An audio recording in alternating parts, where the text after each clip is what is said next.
উম্মত হিসেবে আমাদের জানা দরকার রাসূলের ছেলেগুলো কেন জীবিত থাকলো না, কি সেই তিনটি কারণ, কি সেই কোরআন থেকে আলোচনা করলে কারো কোনো সমস্যা আছে?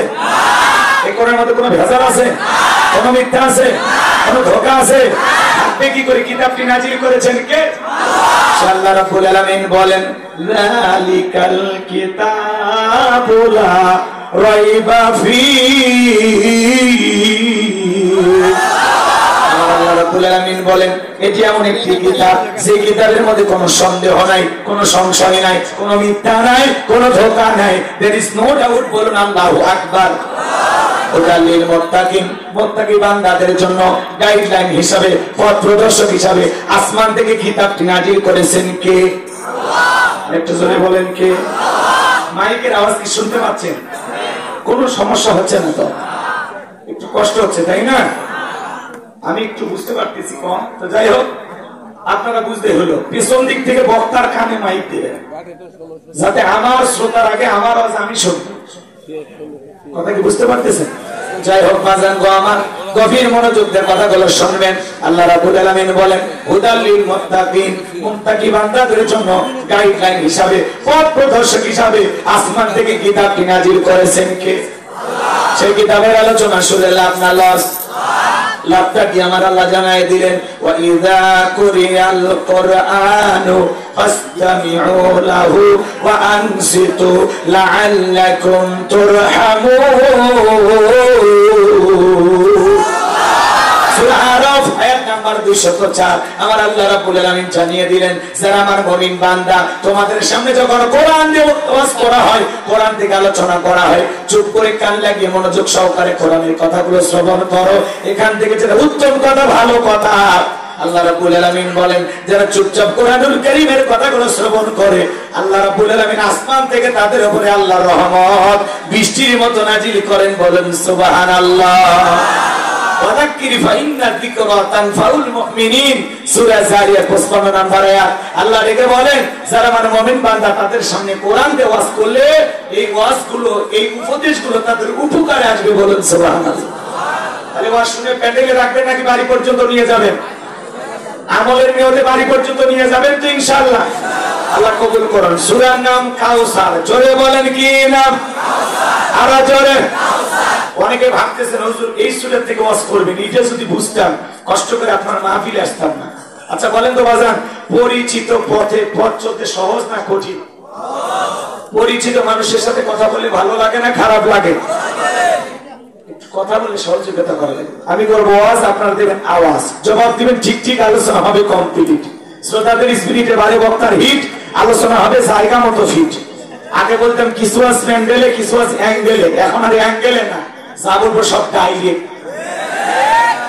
আগেই ভয় করিনি আমরা, আর এখন তো উন্মুক্ত ময়দান। আগে আসতো পুলিশ মাহফিলে বাধা দেওয়ার জন্য, নেতার কথা শুনে। আসলে দোস্ত পুলিশের ভাইদের না, পাতি নেতার গরমে আসতো। আপনি জানেন আমার এলাকায় মাহফিল, অথচ আমার নাম পোস্টারে নাই, এই মাহফিল হতে পারে না। নাম না দিলে জোর করে নাম দিতে হবে। রংপুরে একটা মাহফিলে এক নেতার নামের আগে আলহাজ লেখা বাদ দিয়েছিল। কি লেখা? এই কারণে মাহফিল বন্ধ করে আছে না ভাই? রাগ করতেছেন আপনারা?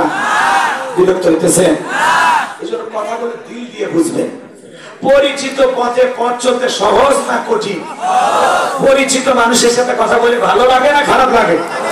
বক্তা যদি পরিচিত কোন আয়াত বা সূরা থেকে আলোচনা করে সেইটা শুনে আরো বেশি ভালো লাগে, কারণ বিষয়টা আপনারও জানা আছে। আর যে জিনিস যত বেশি জানবেন তাতে চর্চা কমে না বাড়ে? চর্চা কমে না বাড়ে? সূরা কাউসারের তাফসীর হয়তো আপনারা যেভাবে শুনেছেন আমি সেইভাবে বলতে পারবো না। আজকে আমি যেভাবে বলবো হয়তো আপনারা সেভাবে শোনেন না। কথা হচ্ছে এক একটা ফুলের এক একটা সুঘ্রাণ। এজন্য একটু বলি, 12:30 পর্যন্ত ওয়াদা দিয়েছেন, ওয়াদা ভঙ্গ করা কিসের লক্ষণ? মুনাফিকের লক্ষণ। আমার বিশ্বাস সিরাজগঞ্জে কোন মুনাফিকের জায়গা নেই। কথা কন। আমার সামনে যতগুলো মানুষ বসে আছে আমার বিশ্বাস এই মানুষগুলো অবশ্যই তারা তাদের ওয়াদা পালন করবে ইনশাআল্লাহ। আল্লাহ কবুল করেন, জোরে বলুন আমিন। তাহলে জবান ছেড়ে সবাই একটু মুহাব্বত আমার সঙ্গে তেলাওয়াত করুন।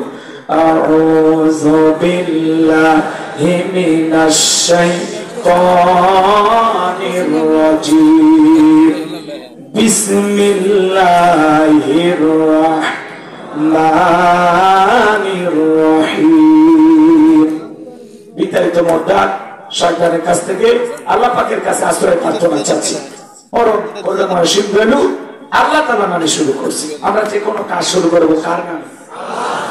আল্লাহর নামে কাজ শুরু করলে বরকত আছে না? বিসমিল্লাহর পাওয়ার কত জানেন? ছোট্ট একটা কথা যদি 2 মিনিটে বলি, রাগ যদি না করে বলবো।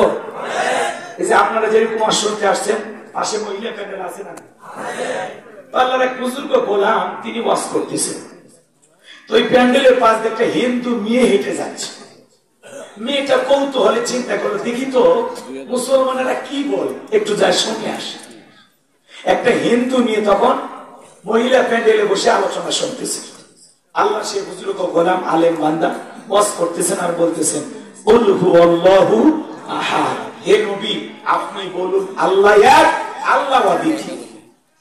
মেয়েটা বুঝতে পারলো সৃষ্টিকর্তার নাম আল্লাহ। জোরে বলেন, কি বুঝতে পারলো? সৃষ্টিকর্তার নাম আল্লাহ। সে বুজুর্গ গোলাম আলোচনা করতে করতে এক পর্যায়ে তিনি বললেন, ইন্না দীনা ইনদাল্লাহিল ইসলাম, নিঃসন্দেহে আল্লাহ তাআলার কাছে শুধুমাত্র কেবলমাত্র একটি ধর্মই মনোনীত, সেই ধর্মের নাম কি? ইসলাম। ইসলামই আল্লাহ তাআলার কাছে একমাত্র মনোনীত ধর্ম। কথা বলেন ঠিক কি না? তাহলে আমরা মুসলমানের ঘরে জন্ম নিই, ইসলাম ধর্ম পেয়ে, বিশ্বনবীকে পেয়ে, কোরআন পেয়ে খুশি না বেজার? একটু জোরে বলেন আলহামদুলিল্লাহ। এইবার হিন্দু মেয়েটা বুঝতে পারল সৃষ্টিকর্তার নাম আল্লাহ, পৃথিবীর শ্রেষ্ঠ ধর্মের নাম ইসলাম। মেয়েটার দেরি করলো না, কালেমা পড়ে মুসলমান হয়ে গেল। বিসমিল্লাহর ফজিলত নিয়ে তিনি আলোচনা করেছেন। মেয়েটা উঠতে বসতে বিসমিল্লাহ পাঠ করে, উঠতে বসতে বিসমিল্লাহ পাঠ করে। হঠাৎ করে মেয়েটার মা বুঝতে পেরে জিজ্ঞাসা করে, মা ফিসফিস করে কি যেন পড়লা? মেয়েটা ডেকে বলে, মা কয়েকদিন আগে মুসলমানদের মাহফিলে গিয়ে কোরআনের কথা শুনতে গিয়ে আমি বুঝতে পেরেছি সৃষ্টিকর্তার নাম আল্লাহ, শ্রেষ্ঠ ধর্মের নাম ইসলাম। আমি আর দেরি করি নাই, কালেমা পড়ে মুসলমান হয়েছি। মা এবার বলে, সর্বনাশ করেছিস, এখনো সময় আছে, ইসলাম ধর্ম ত্যাগ করে 72টা ধর্ম ফিরে আসো। মেয়েটাকে বলে, মা যত কথাই বলো, ইসলাম মানতে গিয়ে যে আমি স্বাদ পেয়েছি, যে মজা পেয়েছি, আমার পক্ষে ইসলাম ধর্ম ছাড়া সম্ভব নয়। বলুন সুবহানাল্লাহ। এইবার রাত্রিবেলায় তার স্বামী চলে আসছে, দেখে বলে, স্বামী জানো না আমাদের একমাত্র মেয়েটা কালেমা পড়ে মুসলমান হয়েছে, তাই নাকি? মেয়েকে ডাক্তার জিজ্ঞাসা করে, মা এসব কি শুনছি, তুমি নাকি মুসলমান হয়েছো? দেখে বলে, হ্যাঁ আব্বা আপনি যা শুনেছেন সত্য। দেখে বলে, মা সমাজের মানুষ যদি জানতে পারে বংশের মুখে চুনকালি পড়বে, লজ্জায় মুখটা দেখাইতে পারবো না। মা ও মা তোর হাতে পায়ে ধরি, মা দয়া করে ইসলাম ধর্ম ত্যাগ করে আবারও আমাদের পূর্বপুরুষের ধর্মে ফিরে আসো। মেয়েটা দেখে বলে, বাবা যত কথাই বলো, আমার পক্ষে ইসলাম ধর্ম ছাড়া সম্ভব নয়। বাবা রাগান্বিত হয়ে মেয়েটার গালে একটা থাপ্পড় বসায় দিয়ে, মেয়েটা কাঁদতে কাঁদতে বলে, বাবা যত আঘাত করতে পারো, আমার পক্ষে ইসলাম ধর্ম ছাড়া সম্ভব নয়। চিৎকার মেরে বলুন আল্লাহু আকবার। আমার ভাইয়েরা, পরের দিন সকালবেলা এই ব্যক্তি বাদশার দরবারে চলে গেছে। ওই দেশের যিনি বাদশা ছিল, তার সিল মোহর মারা আংটিটা এই ব্যক্তির হাতে দিয়ে দিয়েছে। ওই দেশের নিয়ম হলো, বাদশার সিল মোহর মারা আংটিটা যার হাতে থাকবে, কোন কারণে যদি আংটিটা হারিয়ে যায়, বাদশার আংটি হারানোর অপরাধে বাদশা তাকে ফাঁসি দিয়া মারে। এই ব্যক্তি দেখে বলে, বাদশা আপনার আংটিটা বাড়িতে নিয়ে যেতে পারি, যদি কোনো কারণে হারিয়ে ফেলে দেই আপনি তো আমাকে ফাঁসি দিয়ে মারবেন। আবার আপনি এত বড় মানুষ, আংটিটা দিয়েছেন, ফেরত দেই কেমনে? যদি মনে কিছু না নেন, আংটি হেফাজতের দায়িত্ব আমি আমার মেয়ের কাছে দেব। বাদশা দেখে বলে, আমার কোনো আপত্তি নাই, তবে মেয়েটাকে অবশ্যই অবগত করবেন, আপনার মেয়েটাকে দেশের আইন সম্পর্কে অবগত করবেন, আপনার মেয়ের কাছ থেকে যেন আংটি হারিয়ে না যায়। এইবার লোকটা আংটি নিয়ে চলে গেল, বাড়িতে মেয়েটার হাতে দিলেন, আর ডেকে বলে, মা এটা বাদশার সিল মোহরমার আংটি, খবরদার তোমার কাছ থেকে যেন হারিয়ে না যায়। মেয়েটা বিসমিল্লাহির রহমানির রহিম বলে, পকেটের ভিতরে আংটিটা রেখে দিল, জামার পকেটে আংটিটা রাখলো। বাবা দেখলো রাতের বেলায় যখন মেয়েটা ঘুমের মধ্যে চলে গেছে, বাবা কৌশলে মেয়ের ঘরের ভিতরে প্রবেশ করে জামার পকেট থেকে আংটিটা নিয়ে বাড়ির পাশে নদী ছিল, নদীর ভিতরে ছুঁড়ে মারছে। আর মনে মনে ভাবতেছে, রে মেয়ে, আমি যখন তোমার কাছে আংটি যাব, যখন তুমি বাদশার সিলমোহর মারা আংটিটা দিতে পারবা না, বাদশার আংটি হারানোর অপরাধে বাদশা তোমাকে ফাঁসি দিয়ে মারবে। তুমি যে মুসলমান হয়েছো এ কথা প্রকাশও পাবে না, আমার বংশের মুখে চুনকালি পড়বে না। আপন বাবা হয়ে মেয়ের বিরুদ্ধে ষড়যন্ত্র করলেন, কারণ একটা হয় মেয়েটা মুসলমান আর বাবা হলো বেঈমান। ইসলাম মানতে গেলে আপন পিতাও সন্তানের শত্রু হয়ে যায়। ইব্রাহিম আলাইহিস সালামের বাবা আযর ঠাকুর শত্রু হয় নাই? ইব্রাহিম আলাইহিস সালামকে ডেকে বলে, তুমি আমার দেবতার বিরুদ্ধে কথা বলো, তুমি আমার খোদা নমরুদের বিরুদ্ধে কথা বলো, এই বাড়িতে আর তোমার জায়গা হবে না, তুমি চলে যাও। ইব্রাহিম আলাইহিস সালামকে বাড়ি থেকে তাড়িয়ে দিয়েছেন। কথা বলে ঠিক না? ইসলাম মানতে গেলে ভাইও বিরোধিতা করে, ইউসুফ আলাইহিস সালামের ভাইয়েরা। কথা বলে ঠিক না? আর কইলেন না, দিল দিয়ে কথাগুলো বুঝবেন। এইবার আপন বাবা হয়ে মেয়ের বিরোধী ষড়যন্ত্র করলেন, আংটিটা নদীর ভিতরে ছুঁড়ে মারছেন, যাতে বাদশার আংটি হারানোর অপরাধে বাদশার মেয়েটাকে ফাঁসি দিয়ে মারে আর তার ঝামেলাটা মিটে যায়। আমি কি ঘটনাটা পুরোটাই বলবো? আপনারা শুনতে চান? তারা একটু হাত তোলেন তো বাজান, লিল্লাহি তাকবীর। আপনামান তাহলে কোন সূরা? কাউসার। একটু দিল থেকে কণ্ঠটা নাড়ায়, সকলের মুখস্থ আছে না? একটু আমার সঙ্গে তিলাওয়াত করুন। ইন্না আ'তাইনাকাল কাউসার ফাসাল্লি লিরাব্বিকা ওয়ানহার ইন্না শানিয়াকা হুয়াল আবতার। আল্লাহু আকবার। কথাগুলো মনোযোগ দিয়ে বুঝবেন। যে কোনো আয়াত বা সূরার তাফসীর করতে হলে কোন প্রেক্ষাপটে কোন সময় রাসূলের উপরে সে আয়াতটি বা সূরাটি নাজিল হয়েছে, সে নাজিলের প্রেক্ষাপট জানার দরকার আছে না? আরবিতে বলা হয় শানি নজুল। যদি শানি নজুল আলোচনা করা হয় তাহলে তাফসীর বুঝতে সহজ হয়। আর তাফসীর করতে গেলে যদি শানি নজুলটা তুলে ধরা যায় তাহলে আপনি 50% আলোচনাটা বুঝে ফেলবেন। তাহলে আমি কি বলবো, কোন সময় আল্লাহ রাসূলের উপরে আল্লাহ তাআলা সূরা কাউসার নাযিল করেছেন, আমি কি সেই প্রেক্ষাপটটা একটু তুলে ধরবো? আপনাদের হাতে সময় আছে ভাই? আপনাদের অনুমতি পাইলে সামনে একটু আগাইতে চাই। অনুমতি আছে? চলবে, আলোচনা চলবে। লিল্লাহি তাকবীর। একটু অপেক্ষা করেন। যারা যুবক আছো তোমরা মন খারাপ করো না, তোমরাও যুবক, আমিও যুবক। তোমাদের মন কি শুনতে চায় আমি কি বুঝি না? তোমাদের জন্য আলোচনা আমার মাথার মেমোরিতে সেভ করা আছে, সময় মতো ডাউনলোড দিয়ে শোনাই দেব। আমি একটু আমাকে লাইনে উঠতে দাও। চতুর্দিকে আল বান্ধে যদি পানি ছেঁচেন তাহলে মাছ ধরতে পারবে, আর আল না বান্ধে ছেঁচা শুরু করলে কোনোদিন ছেঁচাই হবে না। আলটা বান্ধে না, নাকি বলেন? আর মা বোন যারা পদ্মার আড়ালে আছেন, ভাইবেন না যে হুজুর আপনাদের কথা ভুলে গেছেন। না, আপনারা আমাদের জীবনের একটা অংশ, একটা পার্ট। কথা বলে ঠিক কিনা? ঘর ঠিক, দুনিয়া ঠিক। পাগলিদেরকে আলোচনার মাধ্যমে হালকা একটু সাইজ করা দরকার আছে না? একটু অপেক্ষা করেন। আমার মন খারাপ করবেন না, সামনের দিকে যাই। তাহলে নবীজির উপরে আল্লাহ তাআলা কোন প্রেক্ষাপটে কোন সময় সূরা কাউসার নাজিল করেছেন, নাজিলের সময় কালটা একটু বলা দরকার আছে না নাই?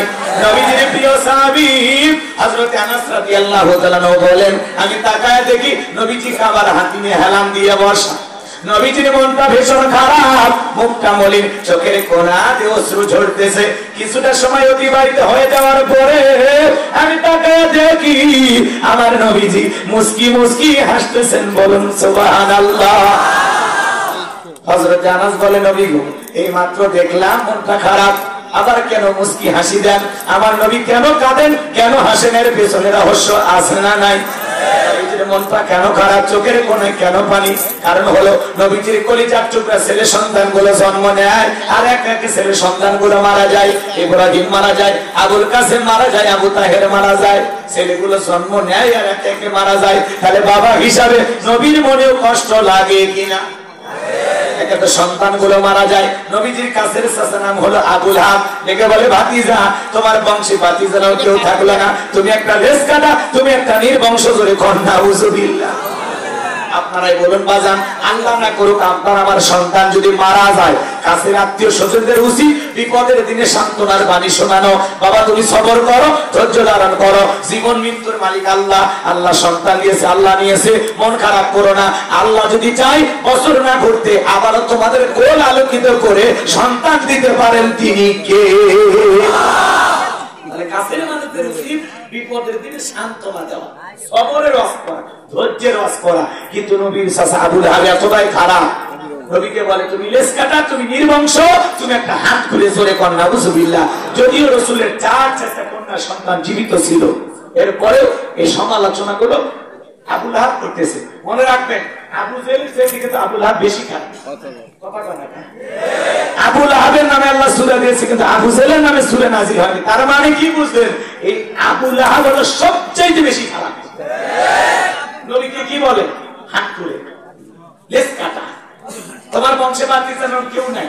তাহলে একটা মানুষের এমনি যে বাচ্চা মারা গেছে, তার উপর যদি এই কথাগুলো বলা হয়, এইভাবে টিটকেরি মারা হয়, ঠাট্টা বিদ্রুপ করা হয়, সমালোচনা করা হয়, এতে মনের কষ্ট কমে না? নবীজির ছেলের সন্তানগুলো কেন মারা গেল? অনেক পয়গম্বরের সন্তান জীবিত ছিলেন, কিন্তু বিশ্বনবীর একটা ছেলের সন্তান কেন জীবিত থাকলো না? আল্লাহ তাআলা কেন তাদেরকে শিশুকালে উঠিয়ে নিলেন? এর পিছনেও কারণ আছে না নাই? নবীজির একটা ছেলে কেন যৌবন পর্যন্ত আল্লাহর এই দুনিয়ায় জীবিত থাকলো না? এর পিছনে কারণ আছে না নাই? নবীর উম্মত হিসেবে জানতে মনে চায় না? নবীজির ছেলে সন্তানগুলো কেন শিশুকালে মারা গেল? এর পিছনে কারণ আছে 3টি। জোরে বলেন কয়টি? কারা কারা শুনবেন? 2 হাত তুলে বলেন। শুনবেন তো ইনশাআল্লাহ? ইল্লাহি তাকবীর। আমার নবীর উম্মত হিসেবে আমাদের জানা দরকার রাসূলের ছেলেগুলো কেন জীবিত থাকলো না? কি সেই 3টি কারণ, কি সেই 3টি রহস্য জানা দরকার আছে না? এক জায়গায় ওয়াজ করলাম, ভাই বলেন তোমাদের নবীর নাম কি? বলে হুজুর আব্দুল কাদের জিলানী। ইসরায়েলের মুখস্থ আছে কিন্তু কপাল পোড়া, রাসূলের নামটা বলতে পারে না। এরকম মুসলমান আছে না নাই? রাগ করবেন না বাবাজিরা আমার। কেন মারা গেলেন সন্তানগুলো, কি সেই 3টি কারণ যদি আমি বলি, তাহলে 3 নাম্বার আয়াতের আলোচনা করা লাগবে। আমি কি 1 নাম্বার আয়াত বাদ দিয়ে 3 নাম্বারে যাব? আস্তে আস্তে শুরু করা যাক। ধৈর্য আছে তো ভাই? ধৈর্য আছে তো ভাই?